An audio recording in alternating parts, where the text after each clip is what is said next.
जो 221 करोड़ 221 करोड़ दोनों विभागों को दे दिया गया, और उसको देने शासन द्वारा धन देने के बाद भी जल निगम का ग्रामीण का प्रशासन SLP लेके चला गया माननीय सुप्रीम कोर्ट में, और उन्होंने पूरा प्रयास किया कि हमारा ये मुकदमा लेंदी हो। हियरिंग होती थी, उनके वकील नहीं आते थे, जूनियर वकील से अनुरोध कर लेते थे, सर हमारे सीनियर नहीं है, ये कर दिए। उसका भी फैसला 6 जनवरी 2025 को आ गया, जिसमें उनकी SLP दाखिल हुई, सुनी गई और खारिज हो गई। उसकी पैरवी भारत सरकार के महाधिवक्ता महोदय कर रहे हैं, अटॉर्नी जनरल साहब, और आज तक हम यहाँ बैठे हैं, माननीय उच्चतम न्यायालय के निर्णय का अनुपालन नहीं हुआ। धनराशि 31 मार्च 2023 से रखी रहने के बावजूद, उसके अगेंस्ट 50-60 करोड़ रुपया ब्याज लेने के बावजूद, जो हमारे सेंटेज का पैसा था, ये उत्तर प्रदेश सरकार का पैसा नहीं था, ये हमने जो काम किया था, हमारा सेंटेज विभिन्न विभागों में बकाया था, वो पैसा उन्होंने हमको दिया, और हमें वो आज भी नहीं मिल पाया। हमारे यहाँ मृतक आश्रित अनुकंपा नियुक्ति बंद है, हमें DAR नहीं मिल रहा है, हमें वेतन नहीं मिल रहा है, हमें 7वां वेतनमान नहीं मिल रहा है। हमारे यहाँ, मैं जूनियर इंजीनियर के पद पर नियुक्त हुआ था, जब मैंने ज्वाइन किया था 1984 में, तो मेरा सीरियल था 3989।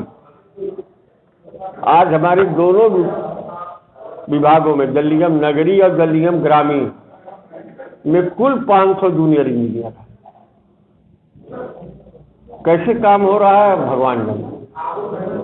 बड़ी बड़ी फर्में हैं, उनके टेंडर्स हैं, उनके द्वारा कोई काम नहीं किया जा रहा है। जूनियर इंजीनियर से लेकर सुपरिटेंडिंग इंजीनियर तक की कोई हैसियत नहीं रह गई है तो उनके खिलाफ कोई कार्रवाई कर सके, क्योंकि सारे हमारे जो बड़े बड़े सब ऑल इंडिया लेवल के ठेकेदार हैं। बड़ी बड़ी बड़ा काम हो रहा है, 2-2, 3-3, 4-4 जनपदों का, एक एक जनपद में 4-4 हजार 5-5 हजार करोड़ के काम है, और काम कराने वाले, काम की कार्यस्थल पे गुणवत्ता की जांच करने वाले जूनियर इंजीनियर नहीं। असिस्टेंट इंजीनियर नगरी की स्थिति है कि एक भी डिग्री इंजीनियर नहीं है। असिस्टेंट इंजीनियर की तैनाती जब होती है तो 50% डायरेक्ट भर्ती होती है, जो सीधे BTech करके आते हैं भर्ती होते हैं, और 50% जूनियर इंजीनियर जो अपनी सेवा है निर्धारित, उसके बाद उनको पदोन्नति मिलती है, तब होती है। डिजाइन और कार्यशैली को बहुत मजबूत करने के लिए डिग्री इंजीनियर की आवश्यकता होती है, वो हमारे हाई है। अब काम करा रही है जांच। साधन मंत्री श्री गजेंद्र सिंह शेखावत ने पूरे प्रदेश के नगर निगमों, नगर पालिकाओं, नगर महापालिकाओं, टाउन एरिया के वाटर सप्लाई और सीवरेज के लिए 5 साल का एक प्लान बनाया, जिसके तहत अनुमानित 7,500 करोड़ नगरीय क्षेत्रों में हर वर्ष व्यय किया जाना है। प्राप्त हुआ, उसके बाद जल निगम को दो टुकड़ों में कर दिया गया। हमारी जो समस्याएं थी और बद से बदतर हो गई। आज स्थिति है कि उत्तर प्रदेश जल निगम नगरी जो प्रदेश के शहरी क्षेत्रों में वाटर सप्लाई, सीवरेज, नदी प्रदूषण का कार्य करती है, उसके कर्मचारियों और पेंशनरों को माह अक्टूबर से अभी तक का वेतन नहीं मिला। वेतन और पेंशन माह अक्टूबर से नहीं मिला। उत्तर प्रदेश जल निगम नगरी आज की तिथि में आयोजित जो महाकुंभ था 144 साल के बाद, इसमें जो सबसे बड़ा काम था, लोगों को पेयजल पहुंचाना, लोगों के सीवरेज की व्यवस्था करना, लोगों के शौचालय की व्यवस्था करना, जिसके लिए माननीय मुख्यमंत्री जी ने हमें बड़ा धन्यवाद भी दिया। हमारे लोग रात दिन मेहनत करके कुंभ को पानी, सीवरेज, शौचालय इत्यादि की व्यवस्था में कतई कोई कमी नहीं होने दी। वो अपने वेतन के बारे में देख भी नहीं रहे थे। हमको जो भी काम मिले, हम जब से ये जल निगम का विभाजन नहीं हुआ था, हम बहुत कायदे से काम कर रहे थे। तब हमारे पास संकट ये था कि हमें पैसा नहीं मिल रहा था। मुझे याद है 2005 में हमारे पास कुल 500 करोड़ रुपए थे। तब हम एक थे, हमारी स्ट्रेंथ थी, हमारे पेंशनरों की संख्या कम थी, हमारे कार्मिक ज़्यादा थे जिनकी सैलरी ज़्यादा थी। तब उस नाते हमारा पेंशन और वेतन नहीं मिल पा रहा था। और आज जब हम अपने गठन के बाद सर्वाधिक कार्यभार और धन संग्रह के साथ हैं, हमें वेतन और पेंशन नहीं मिल रहा। ऐसा क्यों हो रहा है? हम अभी भी 7वें वेतनमान में नहीं है, 6ठे वेतनमान में है। ये समस्याएं हैं। हम सरकारी विभाग से 1927 से बने हुए, आज़ादी के बाद LSG हुआ, फिर 1975 जी हमने, जब ये हमारे यहाँ की स्थिति एक और है कि जल निगम के जो चेयरमैन होते थे, अध्यक्ष, जब जल निगम का गठन हुआ तो उसके अध्यक्ष के रूप में वरिष्ठतम IAS का नाम आता था। मैनेजिंग डायरेक्टर हमारे वरिष्ठतम तकनीकी अभियंता होते थे, उसके बाद और लोग होते थे।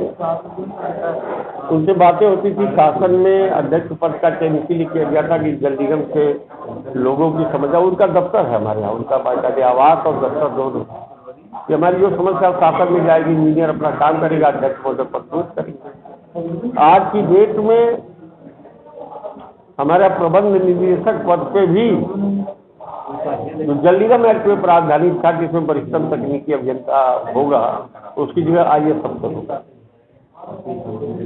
और वो IAS अफसर, जाहिर सी बात है कि जल निगम की गतिविधियों से कतई अद्भुत है।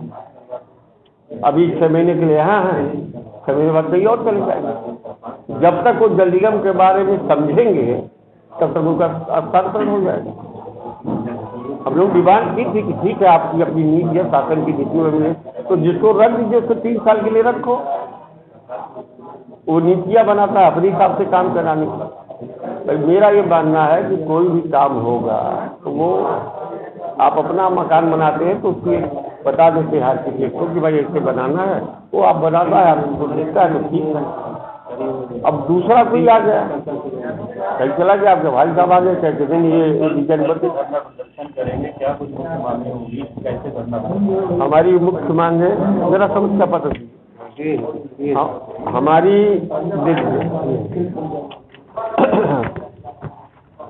हमारी मुख्य समस्या है जिस तरीके से पावर कारपोरेशन को 2013 से जो उसके पेंशनर्स हैं उनको तेजी से भुगतान किया जा रहा है, तो हमारे यहाँ भी जो स्थितियाँ हैं वो उसके पेंशनर्स को भी तेजी से और भुगतान किया जाए। एक समस्या ये है। दूसरी समस्या ये है कि जो 7वां वेतनमान है उसको, जो महंगाई दर है उसको देखते हुए हमें 7वां वेतनमान प्रदान किया जाए, और 6ठे वेतनमान में जो अभी तक DA और DR है वो प्रदान किया जाए।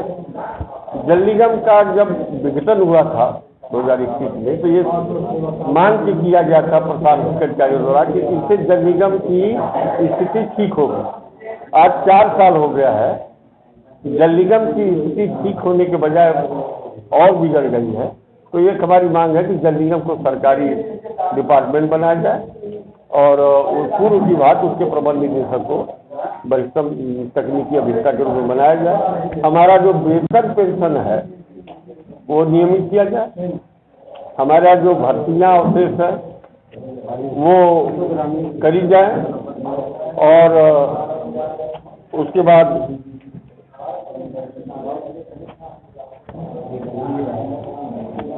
DA और DR हमारे यहाँ ग्रामीण का है तो वहाँ पे जिस देश से लागू कर रहे हैं उसी देश से करते रहे, जबकि शासनादेश पिछले दिनों से।